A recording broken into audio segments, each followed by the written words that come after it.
Last month, I got over 3,000 emails, and I know that's a lot, but if you're an attorney, you are probably in the same boat. So today, I'm going to talk to you about time management tips and how I manage my emails.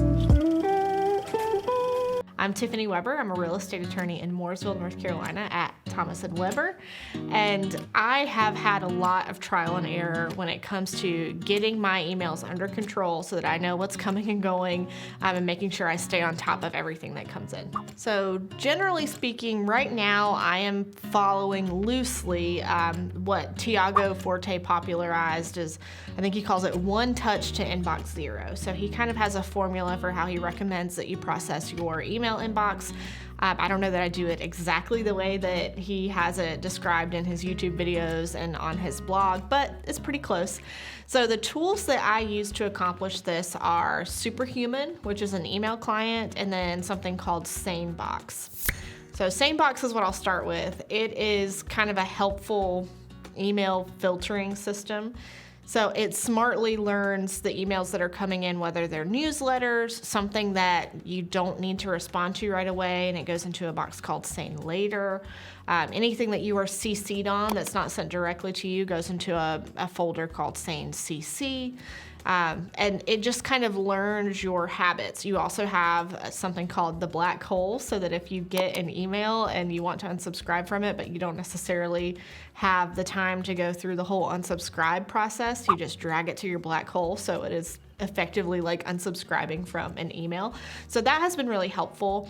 And then Superhuman is an email client that I read, but I don't know if it's true. A lot of the functionality was built around that Tiago Forte system that I mentioned earlier. And what it kind of does is it lives on keyboard shortcuts so that you can process your email inbox without ever having to lift your hands off of the keyboard. So personally, what I like to do is, in the morning I check my emails. If it's something that I can handle right away, I do. Otherwise, your email inbox is a list of other people's priorities for your time. So I process it accordingly. If it's something that I need to take action on, then I forward it to my Todoist inbox so that it can go on my task list. If it's something that's reference, then I send it to my OneNote, which is kind of my, some people use Evernote, some people use Notion, whatever. I use OneNote, so I'll send it to OneNote to keep as a reference going forward. If it's not for me, I forward it on to someone else, so that the goal is my inbox is not my task management system anymore, which it used to be. So it'd just be all kinds of emails that I'm trying to get through to-do lists that someone else has created for me. So getting my emails processed that way has been really helpful in clarifying what my priorities are and making sure that nothing sits in there too long that really should be delegated to someone else, or that I may not be the right person to tackle.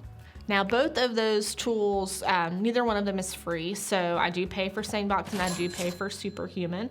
I'm the only person on my team that uses either one of those things, but you can kind of accomplish the same result if you are willing to set up different rules.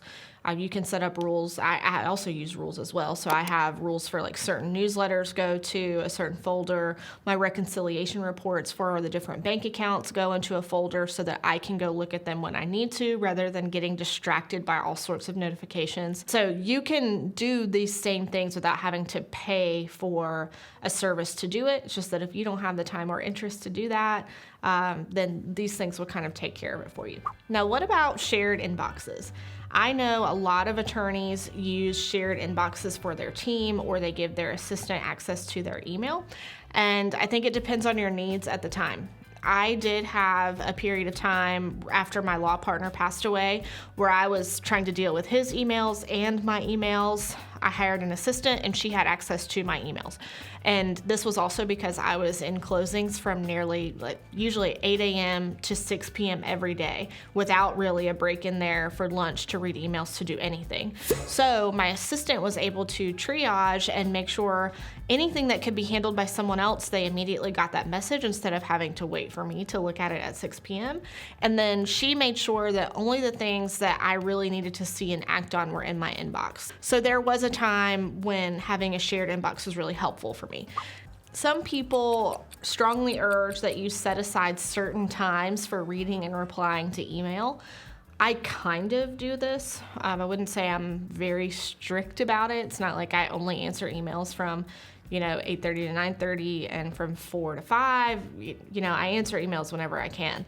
But I do have certain periods of my day where, I'm not immediately rushing to check that notification. So there are kind of like dead periods for me of, okay, whatever is in the email inbox is going to have to wait so that I can accomplish whatever this is. And our most senior paralegal, the paralegal manager at our office, Tana, is constantly training new people on our staff to don't live in your email inbox. If all you do is check your emails all day long and worry about getting the most immediate reply to the emails that are coming in, you will never actually get the work done. In our business, if it's truly urgent, a person will call. So check your emails, make sure that you're checking them frequently, but it's you're not rushing to every little ping that you get from your email inbox. You have to have time set aside to actually complete the work. Thankfully, most of my work is flat fee work. In real estate, it often is, but there are some things that our office does that require billable hours. So emails go right into that. If you're working on a billable project, it does require time to read and respond to emails, and that does get tracked on the bill. So if I'm getting an email that's billable, some attorneys, depending on what you're asking them, they may not bill for email reviewing and responding. But if you're asking legal questions, it takes time to review your questions and respond to them. So we keep track of how long that takes. And then we put that information along with the email that we received in our response into our case management system. Right now, our firm uses Locus, so we keep track of that time so that we can accurately bill it. It may surprise you to find out that we do not rely solely on email for our inter-office communication. And that's because we are an in-person office, so lots of times if we have a question for someone, we can walk right down to their office and talk to them about our question, or we rely on asynchronous communication using things like Teams. A lot of workplaces use Slack. Teams came with our office subscriptions, so that's what we use, but same deal. You can send chats. We use that quite frequently. We will use email whenever we have to share, an email that someone else sent us that we need to get someone's feedback on. But for the most part, our communications within the office are not through email. We do have kind of a team group that we send emails out on, and that's for non-urgent reference materials or policy updates or, something that you don't have to stop what you're doing right now and look at, but you need to know and you can review it on your own time. I try to take the policy that if I need you urgently, I'm not going to send it in an email. I'm going to take some other method to try to get in touch with you. So inter-office communications are not solely email. And finally, when it comes to just getting a large volume of emails, how do I keep from going crazy? I don't. Some days are better than others. And I think that the biggest thing that has helped me in 2022 is using those tools that I talked about at the beginning of the video and then finding a system and sticking with it. I think it's so easy to say, okay, I'm going to finally get control of my emails and I'm going to do this thing. And then you start doing it for a couple days or maybe a couple weeks, and then you completely let the system fall apart. Just pick a system and commit to it and actually give it a try. And then if you find that it's not working for you, alter it. But if you don't actually give it a try and commit to it for the necessary period of time, then you'll never know if it worked. So I think the thing that's helped me the most, again, is finding a system, sticking to it, and knowing that not every day is going to be perfect. There are going to be days where I get 300 emails, and then hopefully some days where I get less than 50. Hopefully that day's coming soon. But just have a system and stick to it. So those are my tips and the things that I do to try to keep control of the volume of emails that come in. A lot of busy lawyers know that it's a never-ending, struggle, or, it's always going to happen. You're always going to get an influx of emails, hopefully, because you have a lot of clients and you're staying very busy, but you have to have a system for managing those and taking care of them.